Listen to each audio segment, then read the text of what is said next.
प्रदीप जोशी, आवाज आ रही मेरी? Yes sir.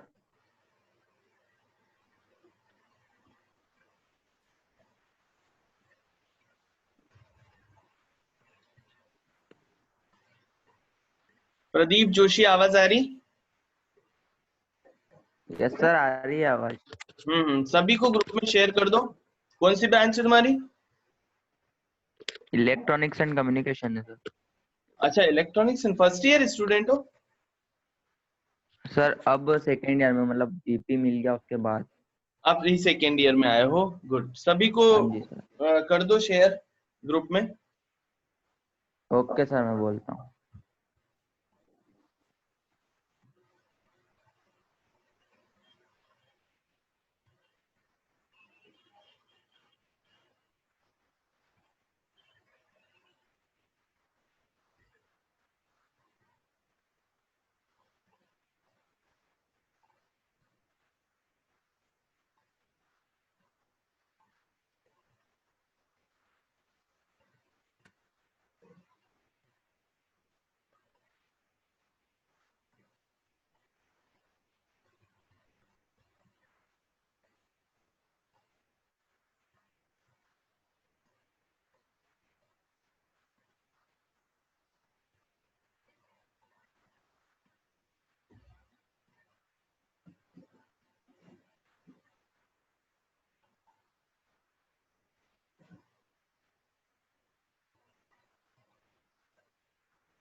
नंदिता यादव। बाकी जो भी स्टूडेंट जो गवर्नमेंट सेक्टर की प्रिपरेशन कर रहे हैं वो सभी स्टूडेंट को बोल दो, ज्वाइन कर लें।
स्क्रीन प्रॉपर दिख रही है आप लोगों को?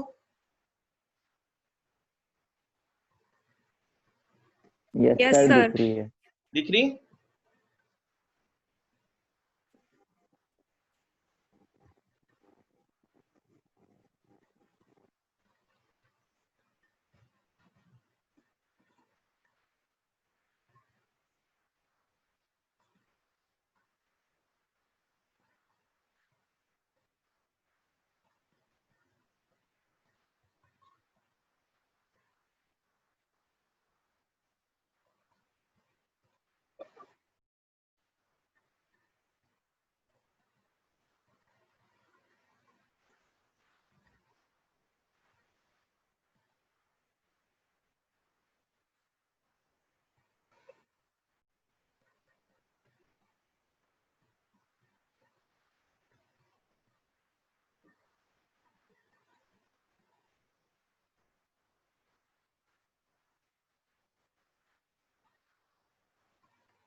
पवन गुप्ता, स्क्रीन दिख रही है आपको?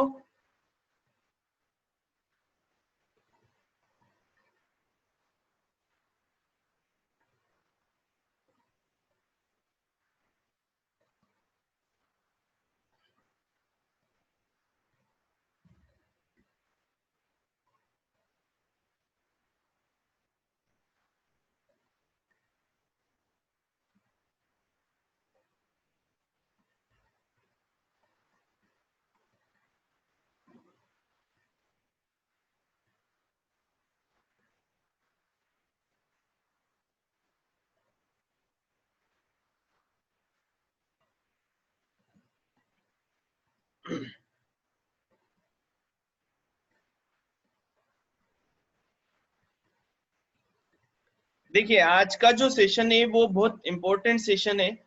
जो स्टूडेंट कंपनी प्लेसमेंट में जाते हैं, जी हाँ, कंपनी प्लेसमेंट या अदर जो भी गवर्नमेंट सेक्टर की एग्जाम की प्रिपरेशन करना चाहते हैं, चाहे वो टेक्निकल फील्ड की एग्जाम हो, चाहे वो नॉन टेक्निकल फील्ड की एग्जाम हो। आज के टाइम पे ऐसा नहीं रहा है कि हम टेक्निकल है तो टेक्निकली एग्जाम दें या नॉन टेक्निकल की एग्जाम नहीं दें। कोई भी एग्जाम की आप प्रिपरेशन कर रहे हो, ये जो टॉपिक मैंने लिया है, ये टॉपिक आपका है करंट अफेयर का। बेसिकली जो करंट अफेयर्स होते हैं, ध्यान से समझिएगा, करंट अफेयर का मतलब ये होता है कि डेली जो न्यूज, और न्यूज कैसी, देखिए न्यूज में बहुत सारा, आप न्यूज़पेपर उठा के देखेंगे तो बहुत सारी न्यूज होती है, but exam point of view से जो न्यूज आपको लेना है और एग्जाम पॉइंट ऑफ व्यू से जो न्यूज आप लोगों को प्रिपेयर करना है, उस न्यूज को किस तरह से आप लेंगे और किस तरह से आप अपने पॉइंट्स बनाएंगे, ताकि जब आप एग्जाम दें तब आपका पूरा कंप्लीट एक रिवीजन के फॉर्मेट में देखें या एक कंप्लीट प्रिपरेशन। क्योंकि स्टूडेंट के दिमाग में रहता है जीके की प्रिपरेशन करना, स्टूडेंट के दिमाग में रहता है स्टैटिक जीके की प्रिपरेशन करना। अब यहाँ पे ये पॉइंट भी क्लियर होना चाहिए कि करंट अफेयर में जीके कैसे और स्टैटिक जीके क्या होता है। अब जीके तो सभी ने सुना है कि भैया जीके होता है, जनरल नॉलेज होता है। अब जनरल नॉलेज के साथ मैंने यहाँ पे एक पॉइंट दिया है स्टैटिक जीके। एक्चुअल में कुछ एग्जाम होती है स्पेशल एग्जाम, उसमें आप टेक्निकल एग्जाम ले लो, तो टेक्निकल एग्जाम में जो करंट अफेयर या जो जनरल नॉलेज पूछा जाता है वो स्टैटिक जीके पूछा जाता है।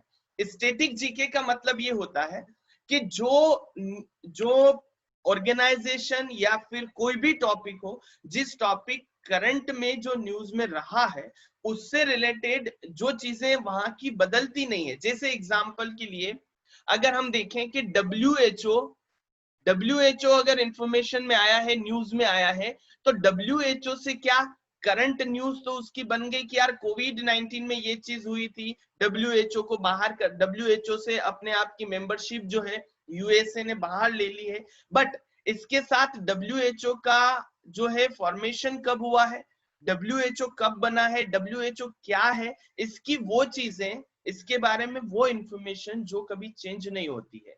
आ रहा है समझ में, क्लियर हो रहा है, आवाज प्रॉपर है सभी को, सभी यस सर। आवाज आ रही है, ठीक है ठीक है। तो डब्ल्यू स्क्रीन प्रॉपर दिख रही, जो पेन से मैं लिख रहा हूँ वो कंप्लीट दिख रहा है आप लोगों को? हाँ सर प्रॉपर है।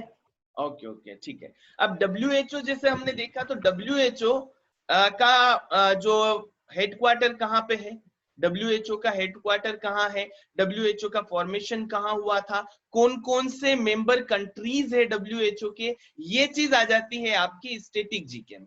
ठीक है, अब जनरल नॉलेज नॉर्मली जो नॉन टेक्निकल एग्जाम होती है, टेक्निकल एग्जाम, उसमें जनरल नॉलेज मतलब कंप्लीट जो इंफॉर्मेशन होती है, वो कंप्लीट इंफॉर्मेशन आपको चाहिए होती है जनरल नॉलेज में, चाहे वो जो ऑर्गेनाइजेशन है या फिर कोई भी फंक्शनरी बॉडी है, कुछ भी न्यूज में नहीं भी आया है तो उसके बारे में आपको जानकारी पूरी निकालना, और पूरी जानकारी, पूरी इंफॉर्मेशन वो होता है आपका जनरल नॉलेज। ठीक है, अब यहाँ पे एक और पॉइंट आता है, क्या पॉइंट आता है, जनरल अवेयरनेस।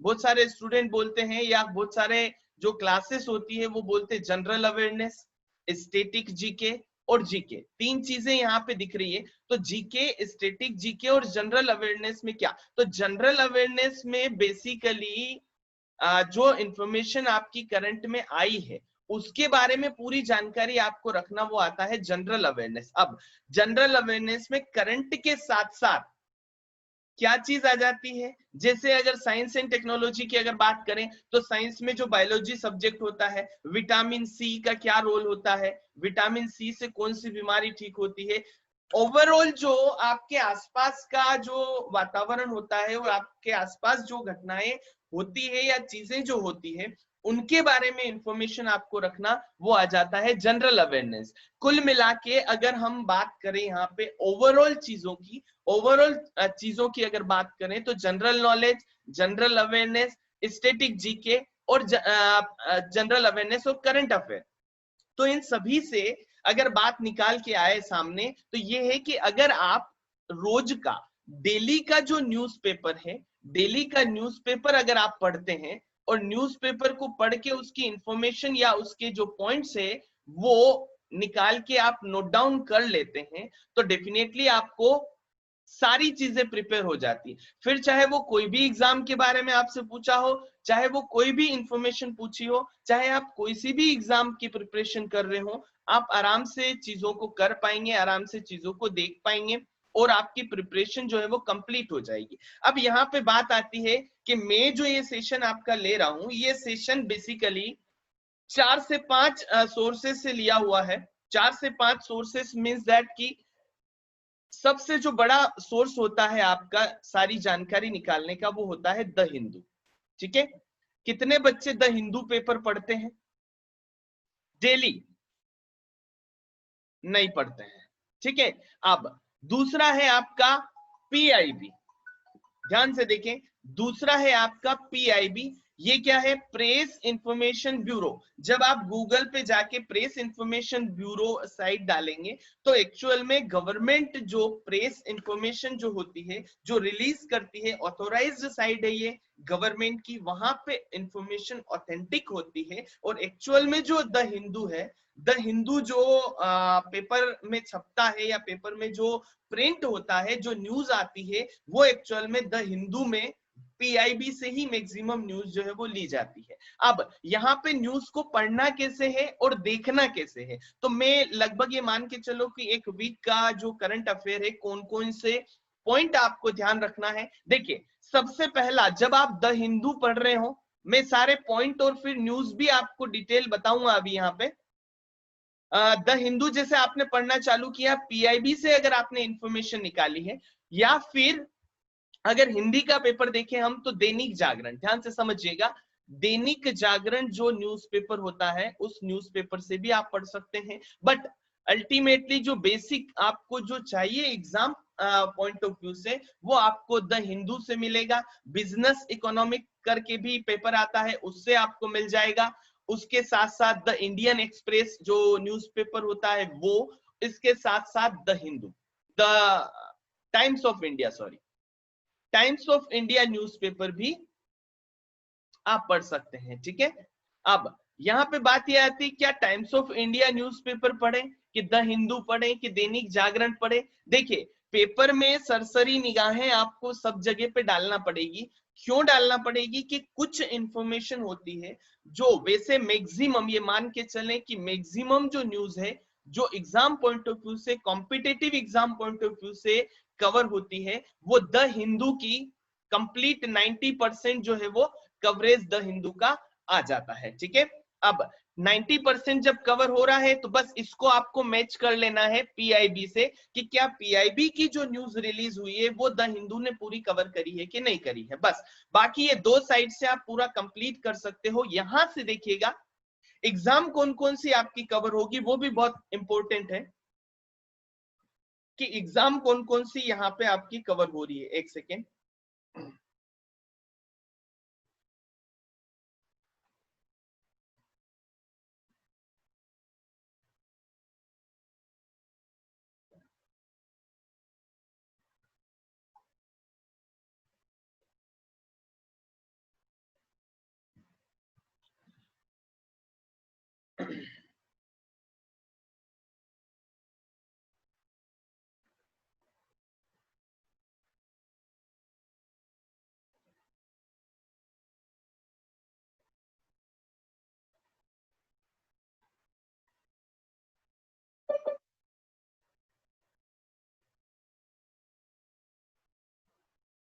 चलिए देखो, आप बीटेक के स्टूडेंट हैं, ठीक है, बीटेक के जो स्टूडेंट होते हैं उसके सामने दो तरह की एग्जाम सामने आती है। ठीक है, एक आती है नॉन टेक्निकल और एक आती है टेक्निकल।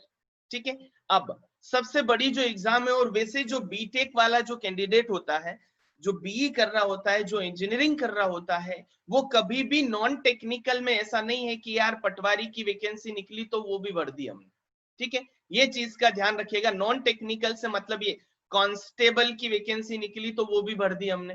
ठीक है, एमपीएसआई की वैकेंसी निकली तो वो भी। थोड़ा सा ख्याल रखना अपनी डिग्री का, जब कुछ नहीं होना तब ये भी भर देना, कोई दिक्कत नहीं है। बाकी थोड़ा सा ध्यान ये रखना है हमको कि जब हमारा लेवल एक इंजीनियर लेवल से हम प्रिपरेशन कर रहे हैं, एक टेक्निकल डिग्री होल्ड किए हुए हैं या वो डिग्री हमको मिलने वाली है, तो नॉन टेक्निकल एग्जाम्स में भी आप क्या देखिएगा बच्चों कि यूपीएससी की प्रिपरेशन करिएगा। ठीक है, यूपीएससी में आईएएस और आईपीएस, आईएएस एंड आईपीएस, ये सबसे बड़ी पोस्ट होती है यूपीएससी में। अदर बहुत सारी एग्जाम पोस्ट इसमें आती है।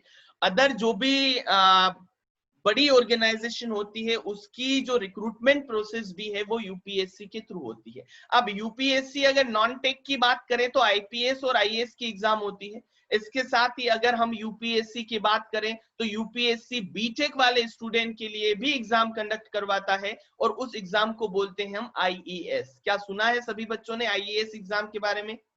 इंडियन इंजीनियरिंग, ठीक है, इंडियन इंजीनियरिंग सर्विसेज और यूपीएससी। अब जब बात आती है करंट अफेयर और स्टैटिक जीके पढ़ने की, तो यहाँ पे यूपीएससी ही कंडक्ट करवा रहा है आईएएस एग्जाम और यूपीएससी ही कंडक्ट करवा रहा है आईएएस एग्जाम। ठीक है, उसके बाद अगर स्टेट पे हम जाते हैं तो अदर जितनी भी स्टेट पीएससी एग्जाम होती है, सभी एग्जाम ऑफिसर स्केल की एग्जाम में बता रहा हूं आप लोगों को, एमपीपीएससी एग्जाम होती है।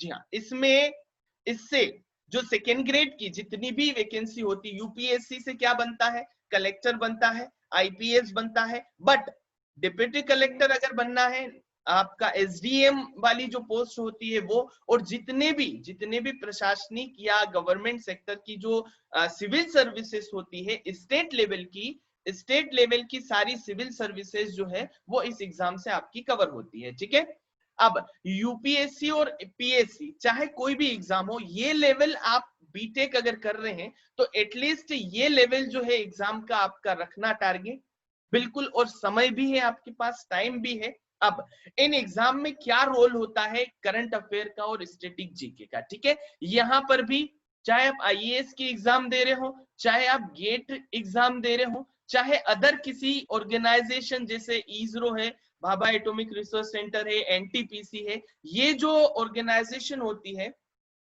इन ऑर्गेनाइजेशन में भी जो करंट अफेयर और जो क्वेश्चंस आते हैं और जो पूछे जाते हैं क्वेश्चन, वो कहीं ना कहीं कुछ पोर्शन, कुछ परसेंटेज पार्ट जो है वो आपका जनरल नॉलेज और करंट अफेयर से रिलेटेड होता है। इट मींस दैट कि अगर आप चाहे बीटेक कर रहे हो, चाहे आप कोई भी बड़ी डिग्री कर रहे हो, आपको जनरल अवेयरनेस मतलब आपके आसपास दुनिया में नेशनल और इंटरनेशनल लेवल पे क्या घटनाएं हो रही है, क्या न्यूज आ रही है, उसके लिए आपको, क्योंकि कोई भी ऑर्गेनाइजेशन है वो अपडेट मांगती है, किसी भी कैंडिडेट को रिक्रूटमेंट करने से पहले ये चेक करती है, इंटरव्यू के माध्यम से करे, इंटरव्यू के हिसाब से करे, माध्यम से करे, या फिर आपका रिटन टेस्ट हो, रिटन टेस्ट में भी वेटेज होता है करंट अफेयर का। तो यहाँ पे आपके अल्टीमेटली एक जो स्टूडेंट होता है, चाहे वो बीटेक कर रहा हो, चाहे वो कोई भी डिग्री कर रहा हो, ये पेपर पढ़ने की, और आजकल क्या है कि जो क्लासेस चल रही, बहुत सारी कोचिंग क्लासेस चलती है, बहुत सारी ऑर्गेनाइजेशन है जो स्पेशल क्लासेस चलवाती है कि ये इंफॉर्मेशन है, यहाँ से ये कोचिंग क्लासेस आप कर लो, बट अल्टीमेटली मकसद ये होता है एक एग्जाम लेने का कि आपको जो एक कैंडिडेट होता है, जो एक ग्रेजुएशन किया हुआ कैंडिडेट होता है या ग्रेजुएट लेवल का जो कैंडिडेट होता है, उसको जो बेसिक इंफॉर्मेशन होना चाहिए उस इंफॉर्मेशन के बारे में वो पूछते हैं अल्टीमेटली, और कुछ नहीं होता है। एग्जाम की तैयारी करना, एग्जाम की कोचिंग पे जाना, ये चीजें जरूरत ही नहीं पड़ती। किसी जमाने में ऐसा कुछ होता ही नहीं था, डायरेक्ट रिक्रूटमेंट होता था, क्योंकि पहले के लोग इतना अपडेट रहते थे। चाहे पहले, आज मोबाइल है आपके पास, एंड्रॉइड मोबाइल है आपके पास, टीवी है, न्यूज चैनल इतने सारे हैं, न्यूज़पेपर्स इतने सारे आपको मिल जाएंगे। इट मींस दैट जो नंबर ऑफ सोर्स है जो प्रिपरेशन करने के, वो बहुत सारे अवेलेबल हैं। पहले के टाइम पे इतने सोर्सेस नहीं होते थे, आकाशवाणी के समाचार से ही काम चल जाता था। तो वहां वो भी जब बंदे प्रिपेयर करते थे पुराने टाइम पे, तो वो भी बकायदा रेडियो से अपडेट रहते थे, तभी उनका सिलेक्शन होता था। तो ये करंट और अपडेशन जो है ये बहुत जरूरी होता है, क्योंकि कुछ भी मैं बता रहा हूं और कुछ भी आप लोगों को पढ़ा रहा हूं, तो उसके पीछे का जो पर्पस है वो हमको पता होना चाहिए कि यार कोई भी काम हम कर रहे हैं तो ये हम कर क्यों रहे हैं अल्टीमेटली। ये ऐसा नहीं कि कोई भी क्लास स्टार्ट करी और क्लास को बस पढ़ाना है या 1 घंटा हमको देखना है, नहीं। यहाँ पे इसीलिए किसी के ऊपर ये नहीं बोला है कि आपको क्लास में आना है। अल्टीमेटली मैसेज देखेंगे बच्चे, और जो बच्चे कहीं न कहीं दिमाग में होता है पब्लिक सेक्टर में जाने का या अच्छी मल्टीनेशनल कंपनीज में जाने का, सिलेक्ट होने का, तो कहीं न कहीं वो स्टूडेंट जो है पूरी तरह से अवेयर होते हैं करंट अफेयर और जीके, क्योंकि टॉपिक भी यही लिया हुआ है। राजेंद्र चौधरी, ये वीडियो आप ऑफ कर दो, इसको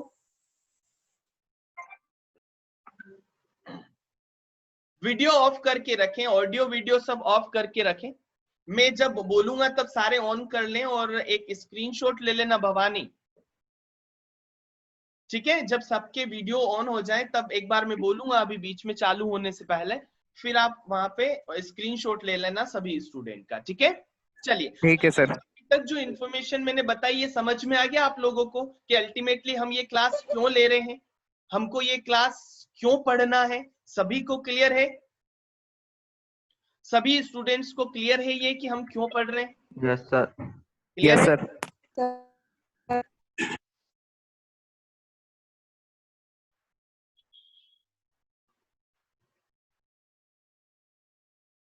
चलिए, सभी स्टूडेंट जो है अपना ऑडियो और वीडियो जो है वो म्यूट करके रखेंगे, तो ज्यादा अच्छे से हम चीजों को क्लियर कर पाएंगे और ज्यादा अच्छे से हम देख पाएंगे। देखिए, अब बात आ जाती है यहाँ पे कि हमको जो पढ़ना है वो पेपर जैसे न्यूज़पेपर ही आया तो हमको ये पता होना चाहिए। मोस्ट ऑफ दी स्टूडेंट जो होते हैं, लगभग ये मान के चलो कि 90% जो स्टूडेंट होते हैं उनको ये पता ही नहीं होता है कि एक्चुअल में हमको पढ़ना क्या है। सही बताया? न्यूज़पेपर रख दिया सामने उठा के आपके, और बोल दिया कि ये ना एग्जाम के लिए बहुत महत्वपूर्ण होता है, तो फादर को बोल के न्यूज़पेपर लगवा लेंगे, 10 रुपए का लगे, 8 रुपए का, बोले सर ने बोला कि तैयारी करनी है तो आपको न्यूज़पेपर जो है वो लेना पड़ेगा, तो न्यूज़पेपर हमको लगवाना पड़ेगा, ये चीज आ जाती है सामने। तो अब देखिए यहाँ पे द हिंदू की बात करें, हम द हिंदू की ही बात करें, क्योंकि सबसे अच्छा जो न्यूज़पेपर होता है एग्जाम पॉइंट ऑफ व्यू से, उसमें हमको क्या क्या पॉइंट कवर करने हैं ध्यान रखिएगा। सबसे पहला पॉइंट तो ये कि उसमें वो न्यूज निकालनी है, हमको वो इंफॉर्मेशन कलेक्ट करनी है, और क्या क्या कलेक्ट करना है और क्या हमको देखना है वो भी आपको मैं बता दूंगा सारे पॉइंट में।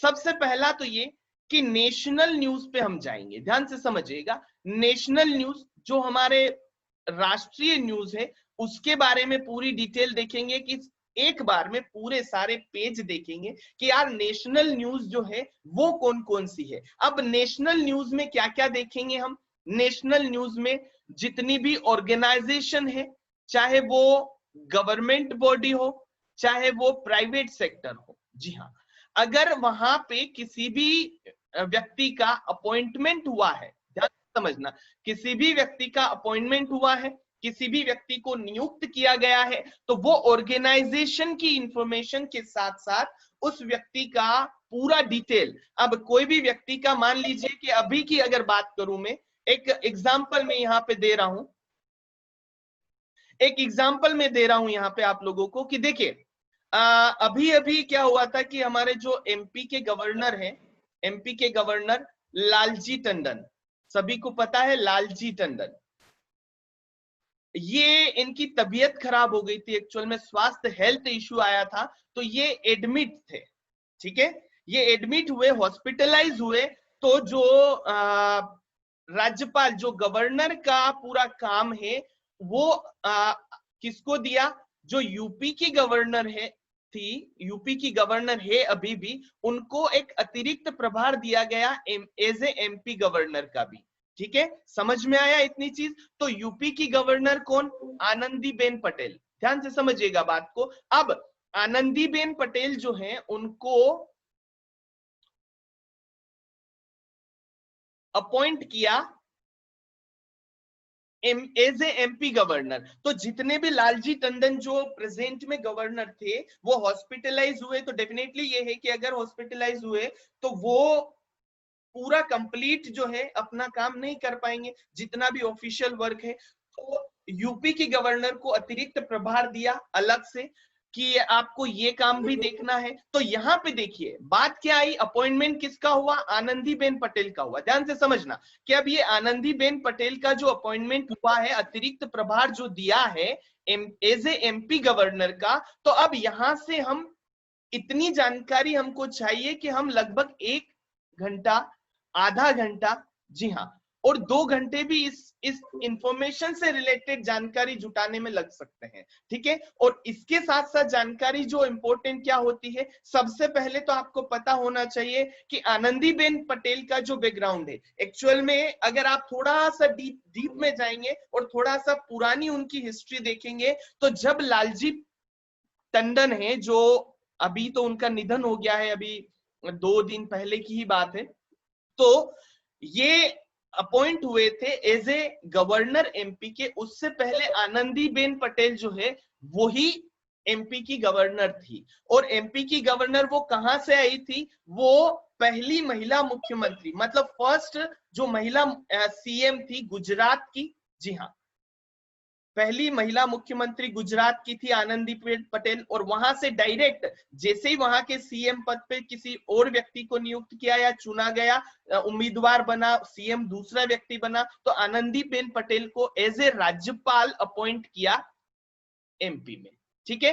2016 अराउंड की बात है ये। अब देखिए 2016 में जब आनंदीबेन पटेल आई, तो वो उनके बारे में अगर जानकारी देखें हम, तो कौन सी स्टेट हमारे सामने आ जाती है, गुजरात स्टेट हमारे सामने आ जाती है, ठीक है। अब यहाँ पे जैसे ही गुजरात में हम गए, तो गुजरात में जो प्रेजेंट में सीएम है और जो प्रेजेंट में वहां के गवर्नर है वो आ जाते हैं। ये पॉइंट आपको यहीं के यहीं साइड में जब आप पॉइंट नोट करते हैं न्यूज पढ़ते पढ़ते, तो गुजरात, कोई भी स्टेट आया, गुजरात आया तो वहां के सीएम और वहां के गवर्नर, ये आ जाता है। आपका करंट का भी होता है, और इसके साथ साथ गुजरात के फर्स्ट गवर्नर कौन थे, गुजरात के फर्स्ट सीएम कौन थे, ये चीज भी आप साथ के साथ, अगर आप स्टेट सर्विस की एग्जाम की तैयारी कर रहे हैं, या आप जितनी भी जो पब्लिक सेक्टर सर्विसेज मतलब यूपीएससी और पीएससी की अगर प्रिपरेशन कर रहे हैं, तो गुजरात की थोड़ी सी डिटेल, फेमस वहां का सिटी कौन सा है, सबसे बड़ा शहर वहां का कौन सा है, वहां की जो पॉपुलेशन है वो कितनी है, वो सारी चीज, कौन वो जो स्टेट है गुजरात, वो कौन से नंबर पे आ रहा है, 3 से 4 पॉइंट देखना है पॉपुलेशन डेंसिटी के अकॉर्डिंग।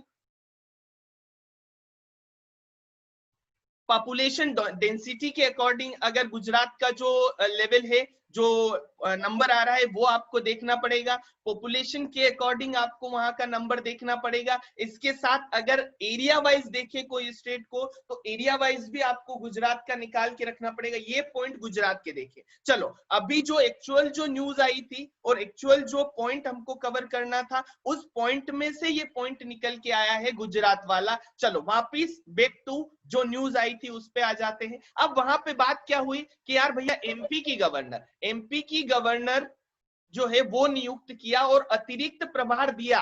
ऑलरेडी वो यूपी की गवर्नर है आनंदीबेन पटेल, और उनको एज ए एमपी की गवर्नर नियुक्त किया, अपॉइंट किया। तो वो काम देखना। आनंदीबेन पटेल के बारे में जानकारी निकाल ली कि वो सीएम थी, पहली महिला मुख्यमंत्री, पहली सीएम गुजरात की, पहली महिला सीएम जो है वो गुजरात की आनंदीबेन पटेल।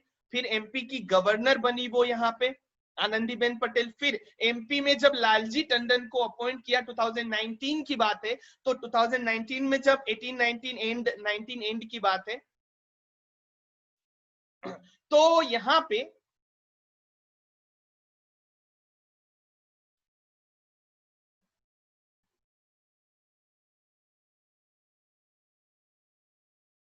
सभी को आवाज आ रही मेरी?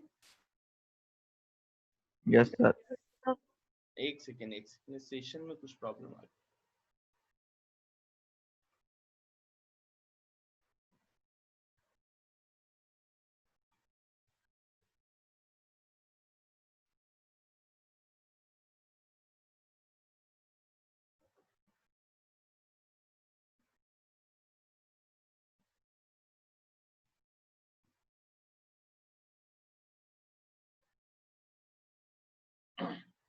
चलो कंटिन्यू है, कोई दिक्कत तो नहीं आ रही सेशन में?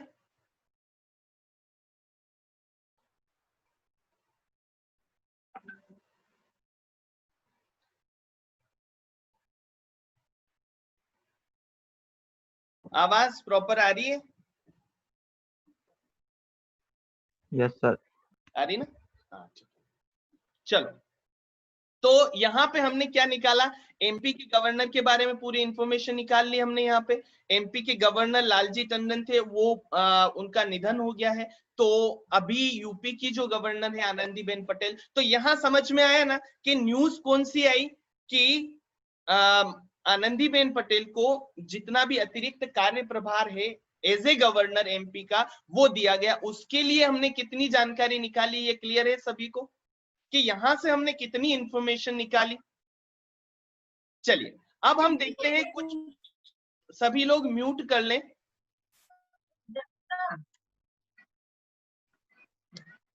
अपने ऑडियो वीडियो सभी म्यूट कर लें। देखो, कुछ न्यूज में लेके आया हूं, वो न्यूज को हम कवर करेंगे। ये मान के चले कि ये जो लास्ट वीक है, इस लास्ट वीक में ही हमने पूरा कवर किया है, उसी न्यूज को हमने कवर किया है। देखिए, गोबू में फ्लावर दे, क्या बोला मैंने उसको बोला फ्लावर दे। सभी से रिक्वेस्ट है कि बच्चे और जो भी फैकल्टी मेंबर्स है वो म्यूट कर लें अपने ऑडियो वीडियो, ताकि एक्चुअल में जो मेरे को जानकारी देनी है, जो इन्फॉर्मेशन देनी है, वो प्रॉपर मैं आपको दे पाऊं। चलिए, ये न्यूज आई थी अभी 21 पागल मेरा फूल का ले गया, फूल ला के दे। 21 जुलाई की ये न्यूज है। इसको मैं कवर कर रहा हूं। देखिए यहाँ पे न्यूज आई, न्यूज़पेपर में जो न्यूज आई है वो न्यूज क्या है कि आईसेट लॉन्चेस एन ई पोर्टल। लेके गया ना तू अभी, वो लेके आ खाए, आईसेट लॉन्चेस बाहर पड़ा इधर, लेके आ, लेके आ हाथ से।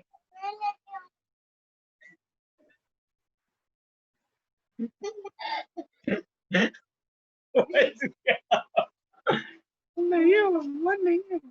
नहीं नहीं नहीं मम्मा नहीं लेके आऊंगा।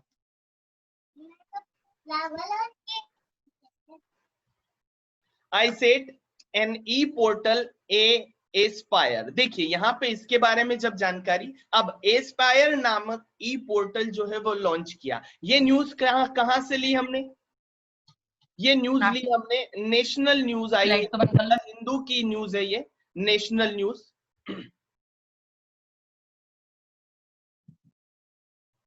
ठीक है। अब देखिए, अब ये आईसेट क्या है, इंटरनेशनल, यहाँ पे हर चीज का आपको जो भी शॉर्ट फॉर्म दिया होता है उसका फुल फॉर्म आपको टू द पॉइंट लिखना पड़ता है। आईसेट देखो, International Centre for Automotive Technology, ICAT यहाँ पे दिया हुआ है।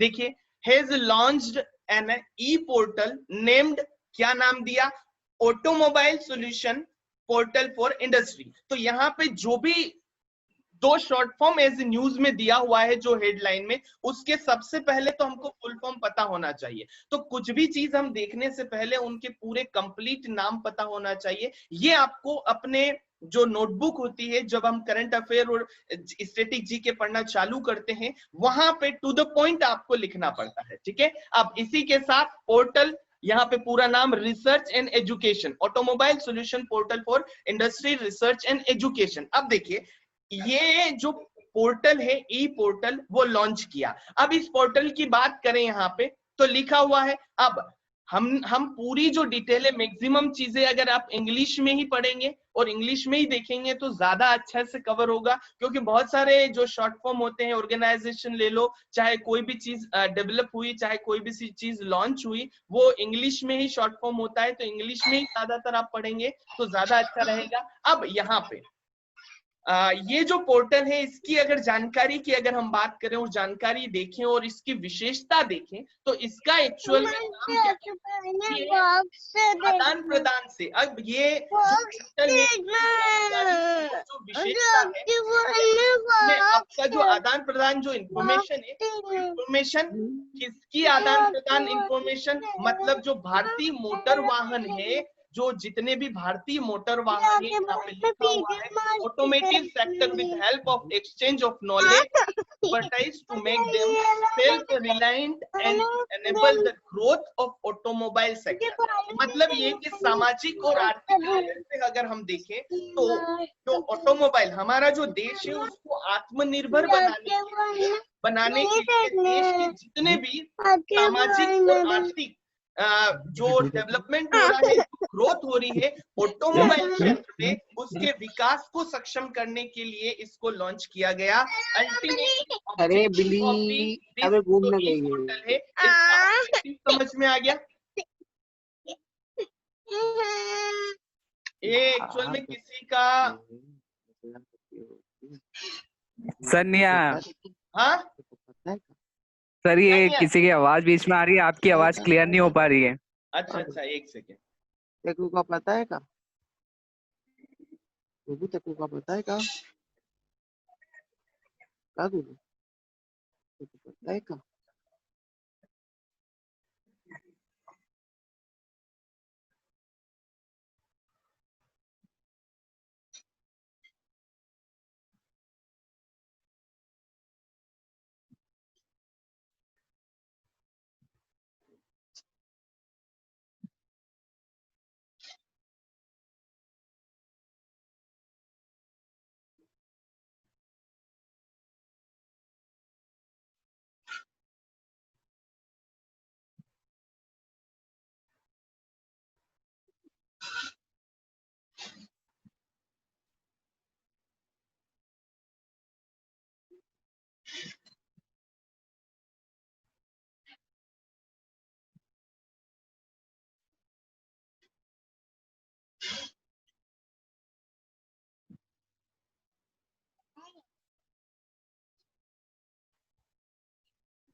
अभी क्लियर है आवाज?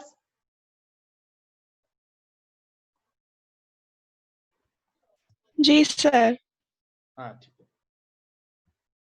ठीक है। तो यहाँ पे ये जो आईसेट और ई पोर्टल जो ASPI एस्पायर जो लॉन्च हुआ है उसका ऑब्जेक्टिव क्या है वो हमको पता चल गया। अब देखो एस्पायर जो है वन स्टॉप सॉल्यूशन है, ध्यान से समझिएगा। ये कैसा एक्ट करेगा? Will act as an one stop solution and will enable the Indian auto industry research and development institute. अब जितना भी प्रौद्योगिक प्रगति के बारे में बात करें या डेवलपमेंट के बारे में बात करें या उससे जुड़े हुए जितने भी मुद्दे हैं उनकी अगर बात करें तो जो भारतीय ऑटो उद्योग है या ऑटोमोबाइल जो पूरा इंडस्ट्रीज है वो जितने भी उसके R&D इंस्टीट्यूट है या जितने भी ये मान के चलें कि ऑर्गेनाइजेशन या फिर जितने भी अकेडमिया टू कम टुगेदर, मतलब ये कि इंडस्ट्री और जो अकेडमी है, ध्यान से समझिएगा, जो प्रौद्योगिक विकास के लिए जितने भी रिसर्च एंड डेवलपमेंट संस्थान है, तो इंडस्ट्री की बात करें, रिसर्च एंड डेवलपमेंट इंडस्ट्रीज में भी होता है बहुत सारी चीजें, और एकेडमिक की बात करें तो वहां भी रिसर्च एंड डेवलपमेंट, तो वो साथ में मिलके पूरी तरह से ये जो प्रौद्योगिकी है, ये जो टेक्नोलॉजी है, इस टेक्नोलॉजी के डेवलपमेंट में और इसके ऊपर जो अपना स्पेशल या इम्पोर्टेंट जो व्यूज है और जो पॉइंट है वो जो राय आप एक साथ दे पाए, इसलिए इस पोर्टल को लॉन्च किया गया। इस ई पोर्टल का